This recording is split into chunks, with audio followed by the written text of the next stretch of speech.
It is the Bart Winkler Show, Infinity Sports Network. I again am Bart Winkler, Carlos Ortiz alongside. As week three is a very interesting week. Week three, and one of the things that I said a little bit last week was week three is one of those weeks where narratives go to die. And I think the most telling game of that, this isn't a game that maybe we're going to spend a lot of time on tonight with you for the next 4 hours. This isn't a game that we're even going to be thinking about later in the week, and probably not even a game that we'll circle back to at any other time in the season. But I saw one game on the schedule, and it encapsulated to me what week three was going to be all about. And that was the 0-2 Denver Broncos going to take on the 2-0 Tampa Bay Buccaneers. And right away, I looked at that game, and there's enough evidence on tape. I'm going to say a bunch of stuff in the next 5 minutes, and you're going to say, this guy is so full of himself. This guy thinks he's so great. This guy thinks he is God's gift. All of this stuff that I'm about to say to you, I said a week ago. This isn't gloat hour, but I just want you to know that the person that is talking to you, however you enjoy the show, I just want you to know that I know some semblance of ball. Okay? That I know a little bit of what I am talking about. I'll get stuff wrong, we all do. But I know a little bit. And so I just want you to know that. Because a lot of people I think know nothing. I at least know a little bit more than that. This Buccaneers and Tampa Bay game, the reason it stood out to me was because we are 2 weeks into an NFL season that we all have declared as basically September is preseason football because nobody plays in the preseason. So in September, it's like these first few weeks, we're trying to figure out who's who and what's what. The problem with that is that these games count. There's a couple of games going on tonight that we'll talk about throughout the evening. There's a couple of seasons that might look like they're going to be over if things don't turn around for the teams that are trailing at this point. Cincinnati, a little bit of a surprise. Jacksonville shouldn't be a surprise. They could be in some trouble. We're going to take a look at the favorite topic of mine, first head coach fired odds. And Brian Dable's the guy I've been saying it's going to be. A new coach overtook that after yesterday. I think a new coach is going to take that over tonight. In fact, I think we may get a firing tonight. It's going so bad in Jacksonville. If not tonight, maybe tomorrow. We really are close because they lost a bunch of games at the end of last year, and they're losing tonight pretty badly to the Bills. A good Bills team, but the season is getting away from them. But this week, this NFL week, I look at that Broncos Tampa Bay game and I see a Broncos team that is 0-2. So we think like our heads go to 0-2 and we say, well, that's like 1-8. This team sucks. And I don't think the Broncos are great. I still don't think they're going to make the playoffs. But maybe we look at them and say a lot worse things than what they might deserve. With Tampa Bay, they're 2-0. And they're getting really good play out of Baker Mayfield. And so we say, well, look at this. Tampa Bay, a force to be reckoned with. Tampa Bay, we got to start thinking more seriously about what Tampa Bay is. Are they going to win the Super Bowl? They're 2-0. We're acting like they're conversely 8-1. NFL Week 3 is where some of these early narratives go to die. And while I enjoy being on the radio with you 5 nights a week, I do wish you could have seen the conversation that I had around around a campfire, at least a campfire table. It was a children's birthday party on a Saturday morning. So, everyone's drinking water. There's no campfire. It's just a bunch of dads hanging out. We found some Adirondack chairs to sit around and talk. And of course, a bunch of dads that know each other sort of a little bit, maybe. I mean, we're all here because of our children. So when you get in these kind of situations, what do a bunch of dads talk about? They talk about sports. A little like we should just be like, all raise your hands. Can we all talk about sports? Who likes sports? Who likes sports? Do we all like sports? But instead, it's like, excited for the Packer game? Well, you like the Packers? No way. You like the Packers? Wow, I like the Packers too. Wow, I'm a middle-aged dad in Wisconsin, and you like the Packers? No way. You got a fantasy team? Oh, you got a fantasy team too? No way. And then we start talking by the end about waiver pickups and survivor pools. And so one of the dads said, still in the survivor pool. A lot of people are dropping. Still in that survivor pool. I said, who are you going to take this week? Because I told him I like Seattle. If you haven't taken Seattle yet, Miami's going across the country and they're starting a backup quarterback.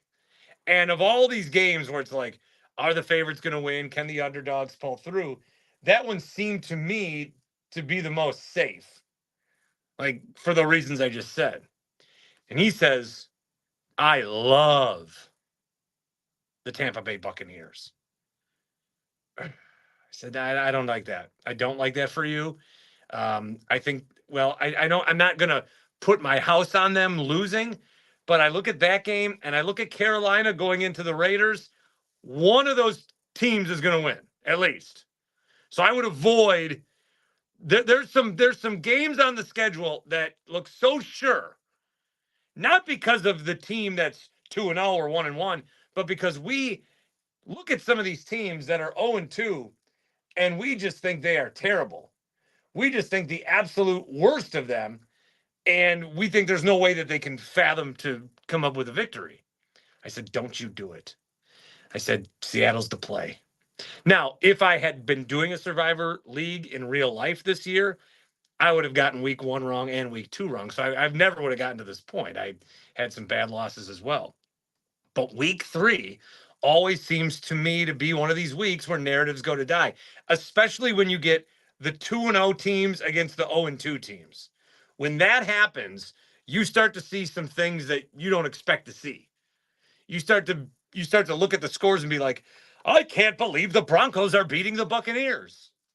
Which 2 weeks ago, I mean, that game's a pick 'em to you. You've got absolutely no thought about who would win. But because you saw Tampa win twice, and because you saw Cincinnati, or not Cincinnati, but because you saw Denver lose twice, you feel very sure and very confident in this pick here in week 3. And I said, no, it's where narratives go to die. So I'm not in a survivor pool, but I did have, and I'm look, I know you don't care. And I'm not telling you this to like brag about my small victory, because I had a $5 bonus bet on one of these apps. So it's not like I'm coming here and I can quit my job. I just want you to know again that I know a little bit about what I'm talking about. So I put a parlay together. Okay. I took Seattle money line, like I said. That's the easy one. I took Denver to cover the 6 points on the road in Tampa. I took Carolina to cover the 5.5. Look, the Raiders are a mess. We've seen that in the last 24 hours. Antonio Pierce has said 2 very oh boy, this season's tank things. 1, guys, we're making business decisions on our team. It's time for me to make some business decisions. 2, are I going to change my quarterback? I may have to talk to the team about that. Raiders, they win in Baltimore in week 2, and you're like, wow, the Raiders. And now we realize that they are bad. They're trash again. So any narrative that the Raiders might be something, it goes to die. With the Panthers, worst team in the league, they changed to a veteran quarterback. And I don't think Andy Dalton is unlocking some 1999 Rams here, but Andy Dalton's a veteran who has been itching to play and realizes he's got a guy who may have been one of the worst, if not the worst, number 1 overall pick ever. He's got a lot of time, but up until this point, it's been very bad. And somehow this year, like last year, you're like, okay, Panthers are struggling, Bryce Young. This year, Bryce Young looked bad. So that's very alarming. I added Philly plus 2.5. I thought that they could beat the Saints. Now, that one, admittedly, that game sucked. Quite frankly, a lot of these games were not great. Maybe a bigger story of the NFL. I'm going to kind of ignore that part of it tonight. I'm going to ignore that part, like between the kickoff of the afternoon games and until that Rams-Niners game got interesting. I'm going to ignore the fact that a lot of these games are kind of bad. I'm going to ignore that this week because I'm enjoying the football. And then the other one I added was the Giants to cover as well. I think they were 6.5-point underdogs. So I look at it, and I don't think highly of the Giants at all. I think the Giants are atrocious. Very, very bad. And their schedule coming up is going to prove just how bad they are. But I think, again, narratives go to die.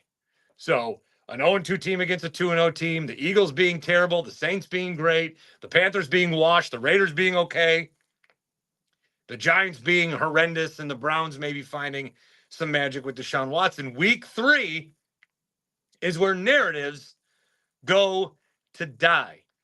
After week 3, some new narratives start to get created. And that's what's going to be fun about recapping everything tonight. Again, we are on every night, 10 o'clock Eastern, p.m., 9 Central, 8 Mountain, 7 Pacific. We ride the 4 hours as long as the good graces of technical achievements and modern radio allow us to. Because we're going to start to think some things about some teams. This Bengals team doesn't get a win. We're going to start to think some things about the Bengals. This Cowboys team, we're going to start to think some things about the Dallas Cowboys. The Packers going 2-0 with Malik Willis when it looked like after Jordan Love got hurt, they'd be 0-3. At this point, we're going to think some things about them. The Chicago Bears, all they had to do was run the football against the Colts. They dropped back some 50 times with Caleb Williams. We're going to start to think some things about the Chicago Bears. So week 3 again, very interesting week. The results are interesting.